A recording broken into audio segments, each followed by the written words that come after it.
දැන් මිටි 50ක් ගෙනලා දැම්මා. ඒවත් මේ ගියපාර හැදුනේ නෑ ඒ වගේ. ඒ කියන්නේ වෙනදා හැදෙන කෑලි වලට තමයි නොදායි. බැලුවම් පස්සේ මේන හැදුනේ ඒක හැදුනේ. ඊට පස්සේ ඒකට මිටි 50ක් ගෙනලා මේ පාර මිටි 200 ගණක් ගෙනලා තිනවා මේ මං ගොයන් කපලා දාන්න. පාමකින් තමයි මේ පාර අපිට නිකන් දුන්නේ මහත්.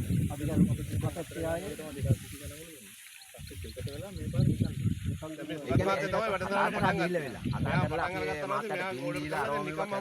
ඒ මිනිස්සයා අර මේ කියන්නේ මේ මනුස්සකමට ඒක නිකන් දුන්නේ නැත්තම් මං ගිය පාර ගෙනාවේ මාත් කන්නේ රුපියල් 2 ගානේ කිව්වා. මං 40000ක දුන්නා. මම ගියා මට දෙන්නේ.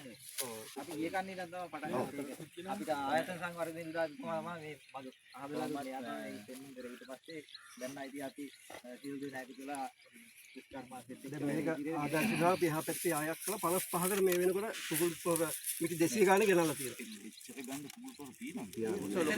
18ක් තියෙනවා ඒක. ලාස්ට්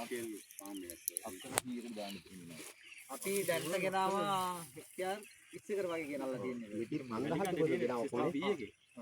අපේ තමයි පාවිච්චි කරන්නේ. ඒක මේ සැරේ එතුමාට බින්දින් දෙන්න ඕනද? අපිට මිටක් දුන්නේ මේ සැරේ.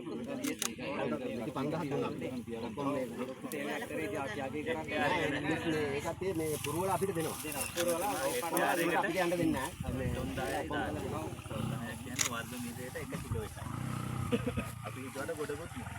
ඒ කියන්නේ වර්ග මීටරයකට කිලෝ 1 නැත්තම් ගෑවෙනවා ඒක. ඒ දාලා තත් වෙන්න වැඩි. ඔව් මේක අර අපි දෙපැත්ත බලපෑම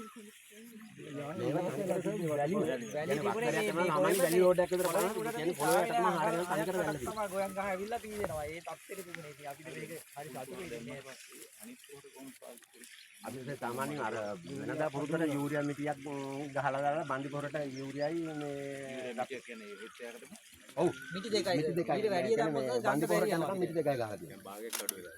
ඔව් මේ කියන්නේ මේ වැඩියෙන් දැම්මොත් මේ ගොයම කඩක් යනවා ඉතින් මේ පොහොර විතර රුපියල් 60,000 විතර යනවා. මඩ පොහොර ගෙවුවේ නැහැ. නෑ ගෙවුවේ යූරියා පොහොර දෙකම මිටි දෙකක් ගහලා. ගෝජන සේවකෙන් අර පොරක් දුන්නාට එහෙම දෙකක් මේ කිලෝ 25 පැකට් දෙකක් දැම්මා එච්චරමයි. අයි බිලි ඉරේට අනෙන්නේ මුකුත් නෑ නෑ අර මේකත් අන්තිමත් මුල් රයිස් සාර තෙල් පණු තෙල් අර එන්නේ ඒ බඳමයි වන්ට පණු වෙනවද පණු වෙනවා කියන්නේ අර ගොයම ලා හින්දා පණුව එනවා ඉක්මන් වැඩි වෙන කුඹුර වල වගේ ඔව් මයිතයාගේ හානිය ආවේ නෑ බිලි රහානිය ආවේ නෑ ඊදාව හානිය කොහොමද ආවේ ඔයාලා දැන් වපරණුටදී හිතවන එක තව ආදායම් වැඩි වෙනවා කියලා ඉන්නේ. එහෙම අපි සර් මෙහෙ කරලා නැහැ කියනවා. අපි හුරු නෑ අපි. අනිත් මේ ආයේ පෙරසුත් කළත් නෑ කවුරුත්. නෑ සර්. අපි දැන් ලැබොරටරි එකට දාලා තියෙනවා.